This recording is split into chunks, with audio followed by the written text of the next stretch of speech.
Bonjour mes frères et sœurs, j'espère que vous allez bien, par la grâce de Dieu. Le Dieu que nous servons est bon en tout temps. En effet, il ouvre la porte à celui qui frappe, il se révèle à celui qui cherche, et il donne à celui qui demande.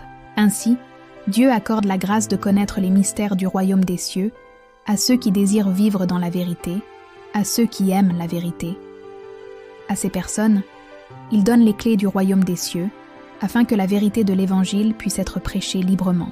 Pour ma part, j'ai été abondamment bénie à travers 3 retraites spirituelles successives, 2 organisées par l'association Jeunesse et Vie, et la dernière par l'église Citadelle.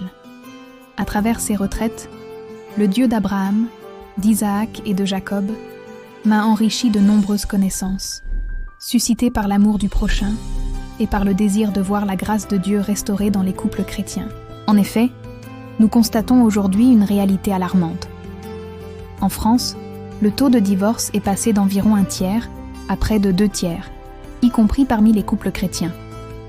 Dans le même esprit, Dieu m'a également conduit à réfléchir sur la bénédiction de tous ceux qui sont appelés au mariage afin qu'ils recherchent sincèrement la volonté de Dieu dans leur vie, y compris dans le choix de leur conjoint. Rappelons-nous que pour ceux qui croient en Dieu, la parole déclare « Or, sans la foi, il est impossible de lui être agréable, car il faut que celui qui s'approche de Dieu croit que Dieu existe et qu'il est le rémunérateur de ceux qui le cherchent. » Ainsi, si nous nous approchons de Dieu tout en doutant qu'il est la meilleure solution pour nous, notre foi devient vaine. Car la parole de Dieu nous avertit. Celui qui doute est semblable au flot de la mer, agité par le vent et poussé de côté et d'autre. Qu'un tel homme ne s'imagine pas qu'il recevra quelque chose du Seigneur. Le choix du conjoint trouve son fondement dès le livre de la Genèse. Après avoir créé les cieux et la terre, Dieu vit que tout cela était bon.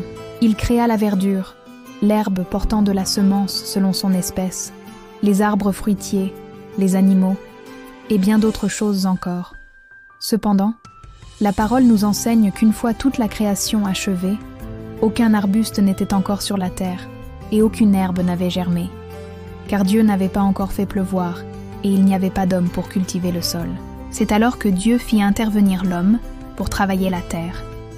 Ainsi, il est écrit « L'Éternel Dieu prit l'homme et le plaça dans le jardin d'Éden pour le cultiver et pour le garder. » Parmi tous les animaux et le bétail que Dieu avait créés, la parole précise.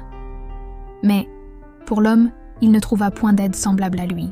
Cela signifie que l'homme n'a pas trouvé par lui-même l'aide qui lui convenait. C'est donc l'intervention souveraine de Dieu qui a permis à Adam de recevoir l'aide appropriée. Dieu n'a pas consulté Adam avant de créer Ève.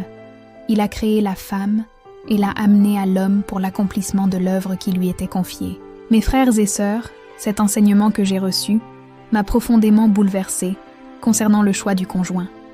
Il m'a permis de croître spirituellement et de mieux discerner la volonté de Dieu pour notre vie. Aujourd'hui, nous savons que le travail dont parle Dieu dans la Genèse, selon la doctrine du Christ, consiste à faire de toutes les nations des disciples.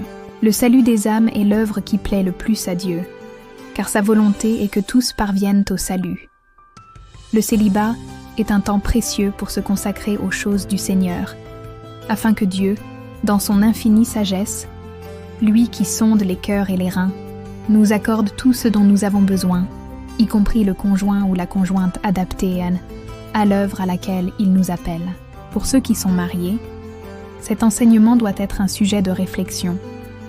Pour ceux dont le couple traverse des difficultés, qu'il soit une invitation à s'interroger.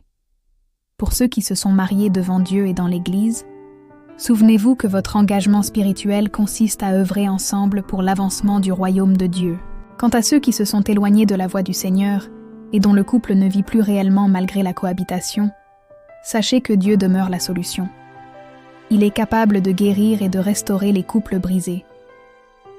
Enfin, pour ceux qui sont célibataires et qui manquent de continence, rappelons-nous que la parole de Dieu dit « Il vaut mieux se marier que de brûler ».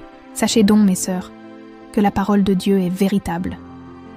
Elle nous accorde la grâce du salut, car la femme sera néanmoins sauvée en devenant mère, si elle persévère avec modestie dans la foi, la charité et la sainteté.